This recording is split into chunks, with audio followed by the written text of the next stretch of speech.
Was there ever a time you had to actually refuse to work on a case, and why would that have been the case? The first big time that happened was when Jimmy Hoffa disappeared. And at that time, I was pretty well known. I was living in northern Delaware then. And I got a call from a man who I'm not going to identify, but he wanted to hire me and was offering me a ridiculous amount of money to find Mr. Hoffa. Now, of course, you couldn't be living in that area then and not know who he was and what that he was missing. And I said no, that I was going to pass on that case. And he said, why? And I said, I like breathing. Oh, no, we will make sure you're protected. Well, I felt that the man I was talking to, who was supposedly trying to hire me to find this man, was involved in killing him.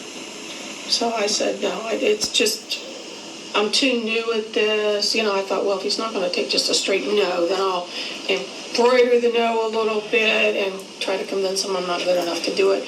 And he said, lady, you're known all over this area. I know how good you are. Why are you refusing to do this case? And I said, I like breathing. Yeah. And I knew that if I had taken it, I would not have lived.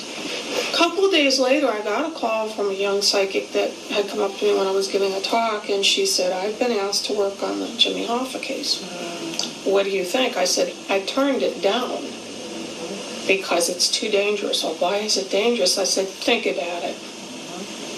You're dealing with some very dangerous people who don't want anybody to find him, so just think before you take it. Well, then you wouldn't take it? I said, I've already turned it down. He offered me, in the end, I think he offered me $500,000 to do that. What do you think the motive really was to get you involved with something like that? That's a good question. I've always wondered why. Why would someone who was involved in the disappearance call me in the first place? I guess because they really didn't believe I could do what I could do. And of course, I went right to the detectives I was working with and said, guess what? So-and-so called me. He wants me to work on the Hoffa case. And they're like froze. They're like, you said no. I said no. But the man who called me is involved in his disappearance. Years later, that man was arrested. Interesting. And he was involved in the disappearance. And that's like, thank goodness I'm psychic. Thank you for warning me not to take the case. But it was just like, you're going to give me $500,000. And I said, what good is $500,000 going to do if I'm dead? I got small kids. I don't want anything to do with this case. So that's an example of one case I refused, and there are other cases like that. And there was one case that I turned down because it was kind of an odd series of coincidences, but I knew the killer, and he knew me. And I knew there was no way they could cover me 24 hours a day and protect me. But I gave them enough information that they actually got an arrest pretty quickly afterwards. They were looking in the wrong direction, and I headed them in the right direction. But I said, don't ever tell anybody I was on this case, because he'll come after me. Yeah. You seem to ever have like problems with them keeping you. It seems like you want to stay out of the spotlight as much as possible. And do they respect that usually, or?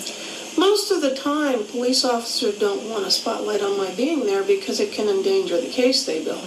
Which is why I've stayed. I mean, probably be 5 times as famous if you knew half the case I was on. But I don't want. My thing is putting killers behind bars and leaving them there. That's what my purpose is, and the cops are headed the same way. So, you get 2 visits. It's like I remember years ago when the Atlanta murders were going on. And Dorothy Allison goes down there. They flew her down. She gets off the plane, gets in front of a bunch of reporters and says, I'm here. There will be no more killings.